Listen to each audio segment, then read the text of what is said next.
તમારું ફરી એકવાર એક નવા વિડીયો સાથે અમારી ચેનલ નવી યોજનામાં।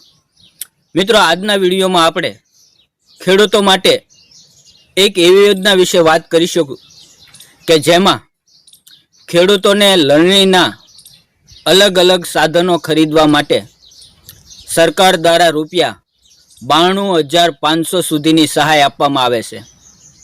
અને મિત્રો, આ યોજનામાં તમામ વર્ગના ખેડૂતો સહાય મેળવી શકે છે।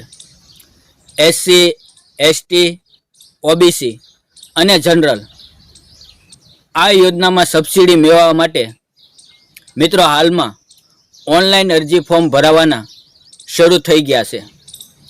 તો ફોર્મ ભરવા માટે કયા કયા ડોક્યુમેન્ટની જરૂર પડશે અને અરજી ફોર્મ ક્યાં ભરવું તેના વિશેની વિગતવાર માહિતી મિત્રો આપણે આજના વિડીયોમાં મેળવીશું।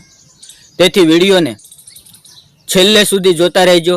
અને હા, જો ચેનલ ઉપર નવા હોવ તો પ્લીઝ સબસ્ક્રાઈબ જરૂર કરજો અને આવી જ ખેડૂતો માટે આવનારી સરકારી યોજનાઓ વિશેની માહિતી મેળવવા અમારી ચેનલ સાથે જોડાયેલા રહેજો અને બેલ આઇકન દબાવવાનું ભૂલતા નહીં।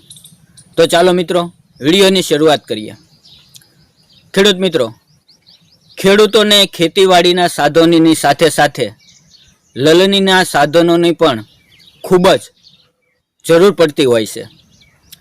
જેમાં માટે ખેડૂતો લણણીના અલગ અલગ સાધનોની ખરીદી કરી શકે તે હેતુથી ગુજરાત સરકાર અને કેન્દ્ર સરકાર બાગાયત વિભાગ દ્વારા આ યોજના અમલમાં મૂકવામાં આવેલી છે। જેની અંદર મિત્રો તમે કયા કયા સાધનોની ખરીદી પર સબસિડી આપવામાં આવશે તેના વિશેની વાત કરીએ તો અહીંયા હાથથી ચાલતા જે ચેનવાળા કટર મશીન છે તેના માટે ₹2,500ની સહાય સરકાર દ્વારા આપવામાં આવે છે। ત્યાર પછી પ્રોટેક્ટિવ વાયર મેશ એટલે કે ખેતરની ફરતે કાંટાવાળા તારની વાડ એ કરવા માટે જે તાર વાપરવામાં આવે છે મિત્રો તેની ખરીદી પર ₹20,000ની સહાય આપવામાં આવે છે। અને મિત્રો આ દરેક ખેડૂતને સહાય મળે છે। અને મિત્રો મોટરાઇઝ ચીજલ છે તેમાં પણ ₹15,000ની સબસિડી આપવામાં આવે છે। તેમજ મિત્રો એલ્યુમિનિયમ પોર્ટેબલ લેડર એટલે કે એલ્યુમિનિયમ ધાતુની બનેલી સીડી જે વજનમાં ખૂબ જ હલકી અને મજબૂત હોય છે, આ સીડી ખરીદવા માટે પણ ₹5,000 સુધીની સબસિડી આપવામાં આવે છે। ત્યાર પછી મિત્રો વાત કરીએ કે ઘાસ સારો કાપવાનું જે ચાપ કટર મશીન છે તેના માટે મિત્રો ₹50,000ની સબસિડી આપવામાં આવે છે। તો મિત્રો આવી રીતે અલગ અલગ સાધનો માટે સરકાર દ્વારા કુલ 92,500 સુધીની સબસિડી આપવામાં આવે છે। હવે મિત્રો આ યોજનામાં સબસિડી મેળવવા માટે તમારે ઓનલાઈન અરજી ફોર્મ ભરવાનું રહેશે। મિત્રો ઓનલાઈન અરજી ફોર્મ માત્ર આઈ ખેડૂત પોર્ટલની જે ખેડૂતોની ઓફિશિયલી વેબસાઇટ છે તેના પર જ ભરી શકાય છે। અને હાલમાં અરજી ફોર્મ ભરવાના મિત્રો શરૂ થઈ ગયા છે। હા, અરજી ફોર્મ ભરવાના શરૂ થઈ ગયા છે અને અરજી ફોર્મ તમે જાતે પણ ભરી શકો છો।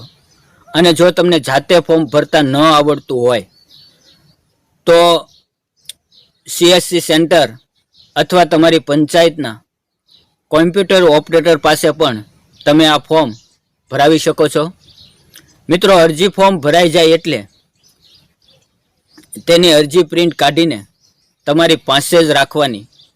જ્યારે પણ તમારી અરજી મંજૂર થાય એટલે અરજી પ્રિન્ટમાં લાભાર્થીની સહી કરીને તેની સાથે મિત્રો જરૂરી ડોક્યુમેન્ટ જોડીને તમારા તાલુકામાં આવેલી બાગાયત વિભાગની કચેરીમાં તેને જમા કરાવવાનું રહેશે।